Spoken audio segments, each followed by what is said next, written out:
Notre histoire commence par celle des déchets de la ville. 7000 tonnes à trier et à écouler tous les jours. L'insalubrité est un véritable défi quand on n'a pas d'usine d'incinération. Pour le relever, un ministre à la salubrité publique a été nommé. Sur l'agenda du ministre ce matin, la décharge d'Aquedo à quelques kilomètres seulement des quartiers résidentiels. C'est le casse-tête du moment. Première surprise, les bas-côtés sont jonchés d'ordures. Ça fait mauvais genre. Le ministre est furieux et distribue des mauvais points.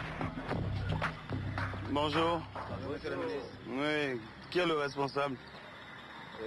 Anassi. Mais pourquoi sur tout le bord, juste ici, là, il y a des ordures qui sont... Non, c'est Pisa qui gère ça. Mais, oui, pourquoi vous ne le dites pas à Pisa? Pourquoi vous ne le dites pas à Pisa? Mais il faut leur dire. Il faut leur dire. Et vous dites que je suis passé ici. Il n'y a pas de raison. C'est pas ici la décharge. La décharge, c'est là-bas. Alors, ils n'ont qu'à se débrouiller pour m'enlever ça. Doucement, doucement, doucement, doucement. Bon, on y va, on y va. De sa voiture, Théodore Mel appelle son cabinet. La société de transport doit être sanctionnée. Quand on pense que toute l'entrée est dégueulasse, ça m'écoeure. Hein, je ne peux pas accepter ça. Tu me fais convoquer le gars de Pisa, un pex là, et tu lui dis ça, parce que sinon moi je le vire. Hein. Si le ministre est venu ce matin, c'est à cause de ça. Une montagne d'ordures qui grossit jour après jour et qui fait vivre dans des conditions effroyables des centaines d'hommes et de femmes.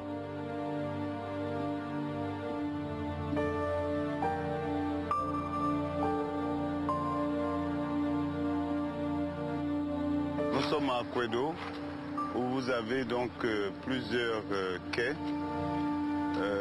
Et c'est une décharge contrôlée, mais comme vous voyez, elle n'a rien de contrôlé. Hein.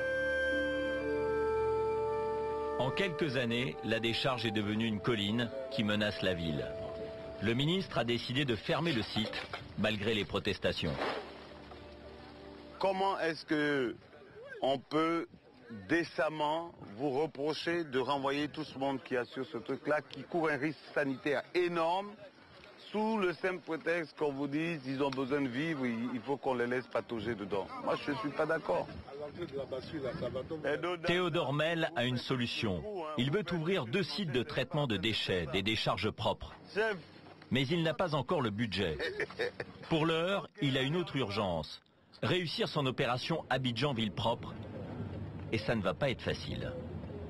Théodore Mel, c'est un ministre qui sait se débrouiller. José! C'est comme ça que ça se passe, hein. Je ne veux pas changer mes habitudes. Tu donnes 2 verres là, et puis mon bol. Moi, je mange pas de cornflakes le matin. Hein. Je mange de crudités. Comme ça, je suis sûr que je tiens le coup. Voilà. Bon anniversaire et bon appétit. Merci. Le nouveau monsieur propre d'Abidjan est plein de bonne volonté. Mais il n'a pas d'argent pour son opération de nettoyage. Bonjour, monsieur le directeur général. Tu es mon mécène pour cette opération de salubrité. Et vraiment, je voulais pleurer auprès de toi pour que tes gars fassent quelque chose ce matin, parce que c'est le temps qu'on aille à la banque qu'on puisse trouver de l'argent, et il faut donner un centime, un pécule aux gars tous les matins. Et moi, j'ai déjà épuisé en 3 jours, là, j'ai déjà épuisé ce que j'avais moi-même, quoi. Voilà, c'est ça, c'est ça. C'est ça. Merci, monsieur le DG. Bonne journée, hein. À plus tard. Bye. Voilà, je viens de trouver un peu d'argent, là. C'est comme ça, c'est à la débrouille. Elle est super. Oh, when the sun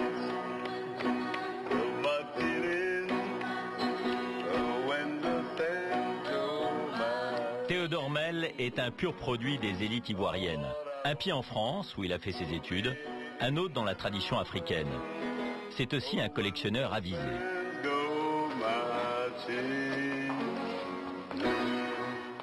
Là, ce sont les dons qui ont été faits par les gens qui ont épousé mes filles. Ça, c'est une pièce qui vaut 200 000 €. C'est les pièces les plus rares. Vous vous sentez en sécurité dans cette pièce-là? Pas de problème, mais je dis, celui qui rentre ici... Est-ce que vous êtes un ancien commando para, non? Instructeur. Alors donc ça sert pas. Bon, on va traverser, hein. Alors voilà la dernière partie de la maison. Il y aura un jacuzzi ici. Et là, il y a un hammam, là, qu'on construit, là. Alors, j'ai mis pratiquement 25 ans pour faire cette maison. Elle n'est pas sortie comme ça, hein. Mais je suis content d'être là, quoi. Quelques heures plus tard, à la cité administrative d'Abidjan, où se trouvent la plupart des ministères, Théodore Mel va voir enfin ses efforts récompensés. Sa journée du propre va devenir une grande cause nationale. Alors forcément, il est un peu tendu. Les gens sont là, tout le monde est éparpillé, là, les mains croisées comme ça et tout. Alors, quand même. Mais non, mais c'est pas sérieux. Celui qui va venir le consacrer, c'est le Premier ministre ivoirien en personne. Guillaume Soro. Le Premier ministre, comment ça va? Un joli coup pour Théodore Mel. Le Premier ministre est venu sans se faire prier. Malgré le protocole, l'ambiance est décontractée. Aujourd'hui, c'est pas le bonnet traditionnel que j'ai mis. Non, mais il faudra que tu me donnes le mien.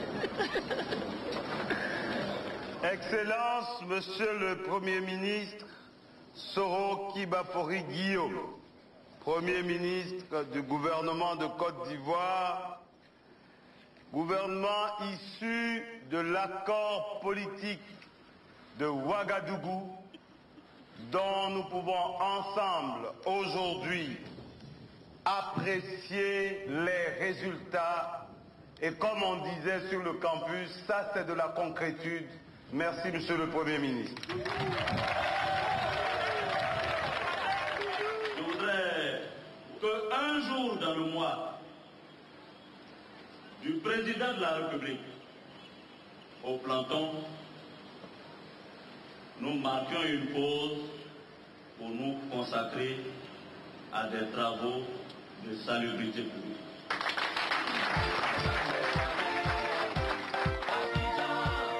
Sur une chanson spécialement composée pour l'événement, c'est maintenant la plus grande victoire de Théodore Mel.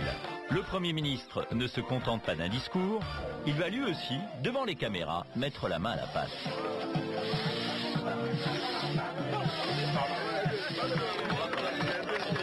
Un petit geste symbolique. Mais c'est aussi par des actions comme celle-ci que les Ivoiriens se reconstruisent un avenir.